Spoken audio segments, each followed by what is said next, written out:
Selamat pagi sahabat Alkitab yang terkasih. Marilah kita mengawali hari ini dengan melakukan perenungan akan firman Tuhan. Bacaan Alkitab kita pada hari ini berasal dari kitab Keluaran pasal yang ke-37 ayat 10 sampai 16. Dibuatnyalah meja itu dari kayu penaga, 2 hasta panjangnya, sehasta lebarnya dan 1,5 hasta tingginya. Disalutnyalah itu dengan emas murni dan dibuatnya bingkai emas sekelilingnya. Dibuatnyalah sekelilingnya jalur pinggir yang setapak tangan lebarnya, dan dibuatnya bingkai emas sekeliling jalur pinggirnya itu. Dituangnyalah untuk meja itu 4 gelang emas, dan dipasangnyalah gelang-gelang itu di keempat penjurunya, pada keempat kakinya. Dekat ke jalur pinggirnya lah gelang itu, yakni tempat memasukkan kayu pengusung, supaya meja itu dapat diangkut. Dibuatnyalah kayu pengusung itu dari kayu penaga, dan disalutnya dengan emas, yaitu supaya meja itu dapat diangkut. Dan dibuatnyalah perkakas yang di atas meja itu, yakni pinggannya, cawannya, piala dan kendinya, yang dipakai untuk persembahan curahan, semuanya dari emas murni. Meja roti sajian merupakan bagian dari perlengkapan ibadah di dalam kemah suci yang melambangkan kehangatan relasi antara Tuhan dengan umatnya. Di atas meja inilah diletakkan berbagai makanan simbol pembebasan dan inisiatif kasih Tuhan yang telah orang Israel rasakan pada saat Ia membebaskan mereka dari perbudakan di tanah Mesir.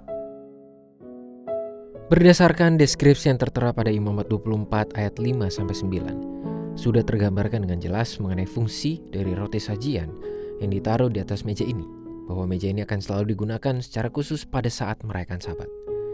Segala peraturan mengenai penggunaan roti sajian dalam tradisi Yudaisme kuno ini juga menjadi polemik pada saat para pengikut Daud memakan roti tersebut. Di dalam Matius 12 ayat 1-8 pun terjadi perbedaan pendapat antara para pemuka agama Yahudi dengan Yesus beserta para muridnya, yang pada saat itu memetik dan makan gandum pada hari Sabat.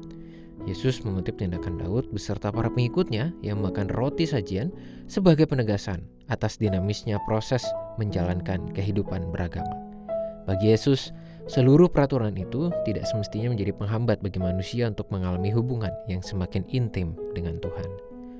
Lagi pula, pada saat itulah Ia sedang menegaskan identitasnya secara tidak langsung sebagai roti hidup yang membawa kehidupan bagi dunia.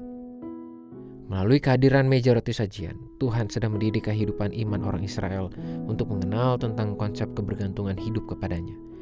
Meja dan roti itu memang bersifat materi, namun semuanya itu merupakan simbol atas sumber kehidupan yang didapatkan hanya di dalam, melalui, dan dari Tuhan. Oleh sebab itu, tidak selayaknya lah bagi seluruh umat untuk memiliki pemahaman yang tertutup atas kehadiran peralatan peribadahan di dalam kemah suci. Biarlah hati dan pikiran kita selalu siap untuk menyambut dan menikmati Sang Roti Hidup. Marilah kita berdoa. Tuhan, inilah diri kami dengan segala keterbatasan yang ada pada diri kami. Tapi kami mau memberikan seluruh kehidupan kami untuk terus bertumbuh di dalam Tuhan. Dan biarlah kehidupan kami selalu mengalami pertumbuhan dan perkembangan hanya dari Sang sumber kehidupan yang sejati, Sang Roti Hidup, Engkau. Hanya di dalam nama Tuhan kami Yesus Kristus kami berdoa dan memohon.